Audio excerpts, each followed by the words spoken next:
할렐루야. 오늘도 진리의 말씀과 그리스도의 사랑으로 충만해지시길 축복합니다. 마태복음 27장 55절부터 66절까지의 본문으로 하나님의 말씀을 전하겠습니다. 64절만 읽겠습니다. 그러므로 명령하여 그 무덤을 사흘까지 굳게 지키게 하소서. 그의 제자들이 와서 시체를 도둑질하여 가고 백성에게 말하되 그가 죽은 자 가운데서 살아났다 하면 후에 속임이 전보다 더 클까 하나이다 하니. 아멘. 예수님은 홀로 십자가를 짊어지셨고 고된 십자가의 길을 걸으셨지만 예수님 주변에서 예수님을 지키는 사람들이 있었습니다.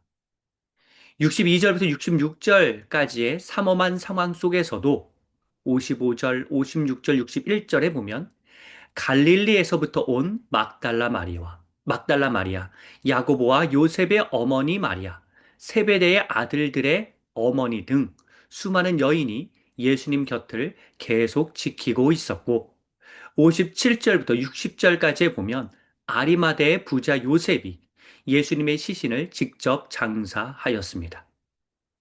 오늘 본문을 두 가지의 키워드로 살펴보면서 교훈을 얻고자 합니다. 첫째, 영향력입니다. 예수님 곁을 지키던 사람들의 특징은 예수님에게 큰 영향을 받았다는 점입니다. 막달라 마리아는 누가복음 8장 2절에 나오는 일곱 귀신 들렸다가 예수님의 치유를 경험한 인물입니다. 세베대의 아들, 즉 야고보와 요한의 어머니는 마태복음 20장에 보면 아들들을 높은 자리에 앉혀달라고 요청하나 지금까지 남아 있다는 건 예수님의 가르침에 교훈을 얻어 반성했다는 뜻입니다.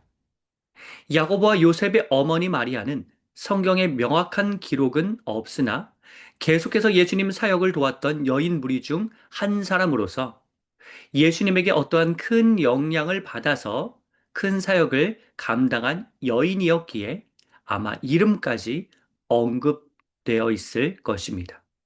예수님에게 어떤 좋은 영향을 받았는지는 나중에 천국에 가서 인터뷰를 통해 알고 싶습니다.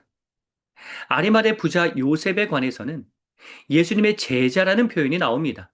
마가복음 15장 43절에 따르면 그는 존경받는 공회원이기도 했는데 사회적으로 명망 있고 부유한 자도 예수님의 가르침을 흠모하여 열두 제자 외의 제자로서 예수님을 따르고 있었다는 사실을 알 수 있으며 그만큼 예수님이 전하신 진리의 복음에 큰 영향과 감흥을 받은 인물이 바로 아리마대 요셉입니다. 우리 역시 예수님을 본받아 사람들에게 좋은 영향을 줄 수 있어야 합니다. 나중에 추억하면서 내가 이 사람 때문에 이 자리에 설 수 있었다라는 고백을 들을 만한 영향력을 사람들에게 끼쳐야 합니다. 둘째, 좁은 문입니다.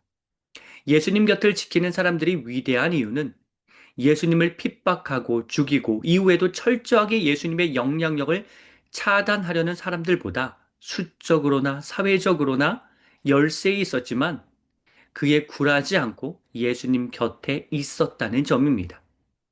62절부터 66절까지를 보십시오. 예수님이 3일 만에 살아난다고 하셨을 때는 조롱하던 자들이 실제로 예수님이 죽으신 이후에는 예수님이 살아나실 수도 있다는 점을 신경 씁니다. 무덤을 굳게 지켜서 혹시나 예수님이 부활하셔도 빠져나가지 못하게 봉쇄합니다. 대제사장들과 바리새인들은 빌라도를 찾아가 경비병 배치를 허락받습니다. 마치 빌라도에게 우리와 한 배를 탔기에 협조하지 않으면 안 된다는 뉘앙스로 말합니다. 이들에게서 불안이 느껴집니다. 불안이 높을수록 더 굳게 걸어 잠그는 법입니다. 이처럼 사회적으로 권력의 자리에 있는 사람들이 다 나서서 여전히 예수님에게 적대적이었습니다. 하지만 예수님을 따르는 사람들은 예수님 곁을 떠나지 않습니다. 특별히 아리마대 요셉은 사회적으로나 경제적으로나 잃을 것이 없는 인물인데 대세를 거스르는 선택을 합니다. 예수님의 시체를 달라고 요구할 수 있을 정도로 사회적 지위가 있었는데 그 지위를 예수님을 위해 사용합니다.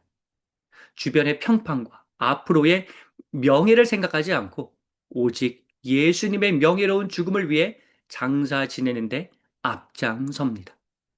막달라 마리아와 다른 마리아도 무덤 곁에 계속 앉아 있습니다. 만일 여러분이라면 그때 당시의 상황에서 어떻게 행동하셨을까요? 다수가 따르지 않고 세상의 명예와 영광과 멀어진다고 하더라도 예수님을 따르는 자가 진정한 예수님의 제자입니다. 사랑하는 성도 여러분, 예수님을 따라 좁은 문, 십자가의 길로 향하면서 사람들에게 선한 영향력을 끼치는 삶을 살길 하나님께서는 원하십니다.